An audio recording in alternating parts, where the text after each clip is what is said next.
Saan ka pa galing yun, sir? Samar. Leyte?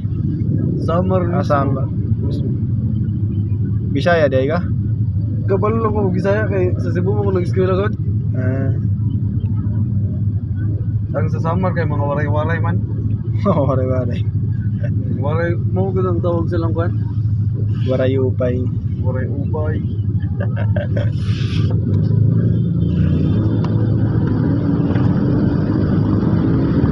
Ikaw sa Bisaya day ka?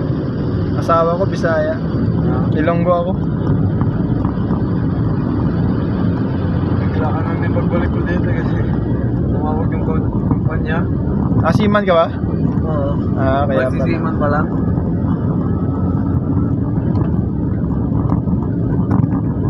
Mag-apprentice pa lang.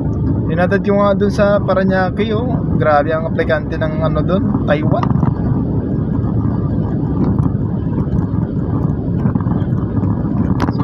Maraming aplikante dyan ng Taiwan. Ang dami nila doon.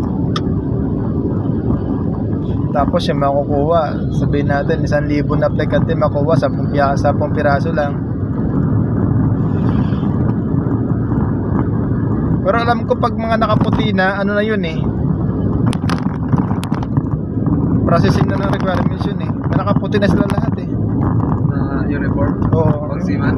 Hindi, yung mga pa-Taiwan. Taiwan. Oo.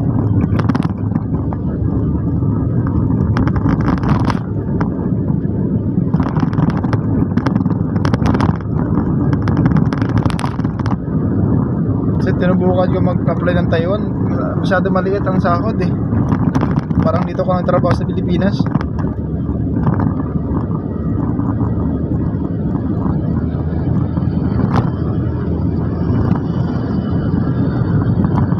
Pero kung matsambahan mo doon, libre accommodation, libre pagkain, okay na, di ba? Ano ba yung pasaway ko rin?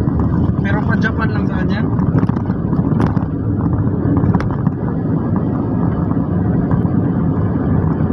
Hirap pa kapag sa palaran sa ibang bansa. Lalo na pag-apply. Sabi talaga yung gastos. Oo.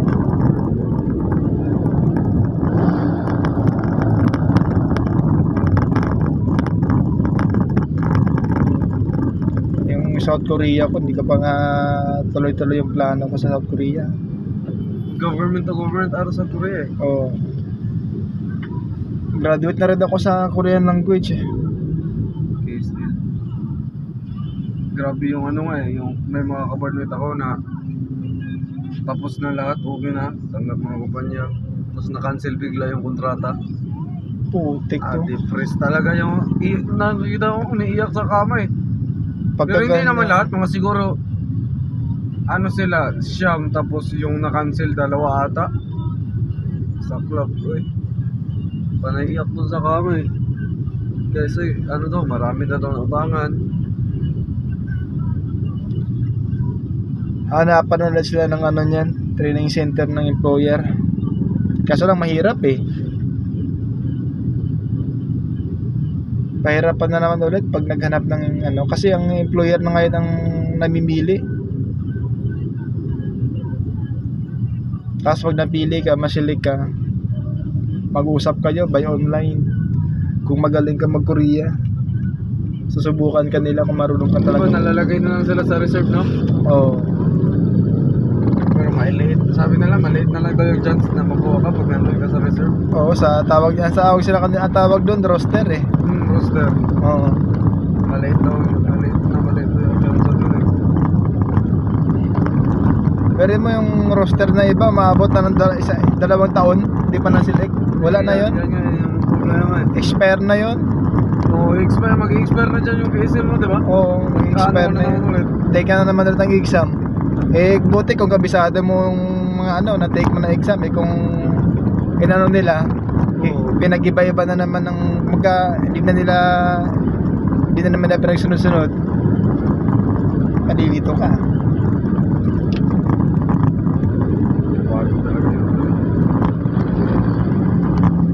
Meron niya doon sa yung una ko na cover sa atin na iba may nag-apply 2021 pa, 2022. Hindi pare-parehas. Meron din ka-apply lang, tapos nakapili ka agad. Pili ka agad. Sabi nga, pasurveyan ng talagang driver. Papakuliya ka. Kasi hindi parehas sa Japan, Taiwan na mga agency pwede mo mabayaran. Korea wala talaga pag may bayad. Ibig sabihin, ano yan, scam. Oh, scam yan. Kasi isa lang yung paraan mabot na doon eh. Pero malaki yung bigayan doon, di ba? Oo, malaki. Yung basic nila dun 150 na ngayon eh. Malaki naman yun. Maabot na sila ng 170. Yung mga kapatid ko, nagpa-vlog-vlog na yun eh, tangina. Oo, mag-vlog na lang. So, ano na yun, so, ito ko pala, pinapakita nila yung mga basura daw sa Korea. Kahit nagagamit pa, pinapasura na. Pinupulot na lang nila eh. Ingat na sila dun. Makulong sila dun pag mga yung basura na pinupulot nila.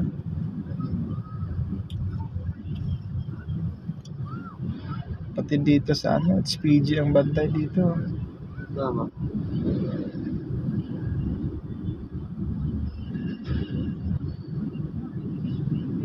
Galing yan sa translation eh. Ang hinaharang ng HPG, siyempre yun, naka-tsinelas, naka-short. Ay, nakasapatos naman ng isa eh. Pero kung nakasapatos, okay lang kahit naka-shorts? Iya nga eh, bakit hinaharang pa rin eh? Baka yung driver yung naka-chinelas. Siguro. Gago. Tikit yan. Oo, pakiusapan. Hindi ko pa lang ng lisensya eh. Ha? Naka-appeal din ng 10 years. Huwag pa rin nyo kung bago lang.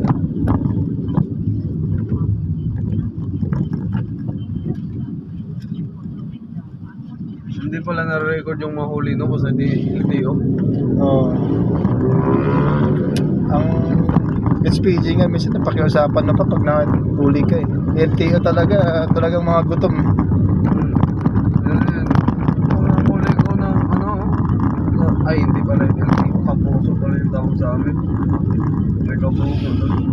Siningil 1K kasi mga student pa lang nila namin na eh. Student permit pa lang ang lisensya. Siningil kami, tag 1K kami, dalawa kami nahuli. Tag-isa kami nahuli, tag 1K. Paggabi na, sige, 500 na lang. Tag 300, tag 200, tag 100 na lang. Grabe talaga mga Mangungutang na yung mga yan. Kasi kung talagang tapat sila sa trabaho, tikit agad yan eh. Wala nang ichiburitsi yan. Pero sa amin, hindi na uso yung huli-huli. Huli-huli. Wala nang, hindi nga nga nag-limit dyan eh. Pira-pira. Oo. Puso kasi patay. Lalo na, malapit na election ulit. Maraming patayan. Kaya, mas pinaghihinalaan pa ngayon may mga helmet kaysa walang helmet eh. Oo. Hindi na uso yung helmet doon. Kahit dito sa Manila, may mga village dito na bawal ang helmet eh. Ganyan dyan. Ng helmet? Oh, dyan sa may Dasmariñas Village, bawal ka mag-helmet sa loob. Okay lang, basta village no? Oh, Hindi naman, tas hindi naman yan mag-ano eh. Gamit lang naman ng helmet pang safety. Basta hindi lang mag-abusado pag-drive.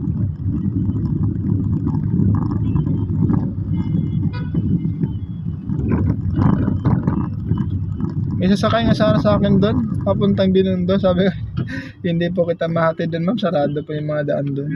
Dito, sama to sa mga na yan. Oo. Lakad yung mga Ito ba yung black na sarin na sinakat? Oo. Doon, sobrang dami talaga doon sa Ito yung sigo na sa Quiapo talaga yung no? Oo, kaya po. Doon talaga ang dami talaga na doon. Ang iba, hindi na pamanata yung pinupunta dyan. Mga pandudukot na yung pinupunta ng iba dyan. Yan nga eh. Lalo po dikit-dikit na yung mga tao. Kailangan wala ka ng cellphone sa bulsa mo. Wala ka ng pera dyan. Wala ka ng mga malagang bagay. Relo, wala na. Iwanan mo na lahat yan. May mga turista din ba na sumasali dyan? Oo, meron din. May mga may mga celebrity din. Kaya yan si Coco Martin. Taon-taon na mamanata yan. Ano? Sumasama siya sa ano? Oo, sumama yan sa translation. Naglalakad na wala pang katsinelas yan eh. May mga celebrity, may mga artista din ang sumasali. Ibang naman mga mayayaman, hindi naman sumasali sa mga ganyang ano, pero namimigay sila ng pagkain. Kagabi yun, dami ko nakita namimigay ng pagkain, no, nakasasakyan lang. Kagabi mo ba yan nagsimula? Oo, kagabi pa yun, prepare. Para ibang mayang gabi talaga ang ano niyan, ang activity nila. Bali, naghahakot lang sila ngayon ng mga ano. Yan yung inaano ng mga tawil nila. Oo. Pahit-pahit, kunwari, no? Wala ko makakadya. Paano ko ba mag-jogging mo eh?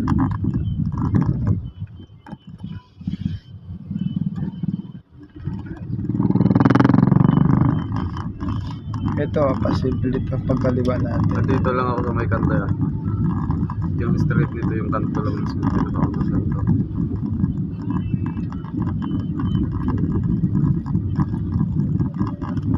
Pwede na po ito. Dito lang sa may poste.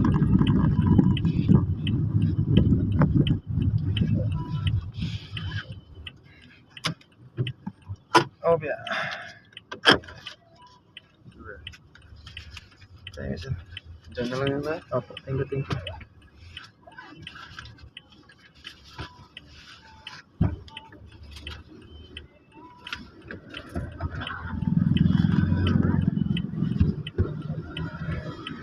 Ingat. Thank you, sir.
Okay, Lord, thank you. Nakakapa tayo ng pasahero pa uwi.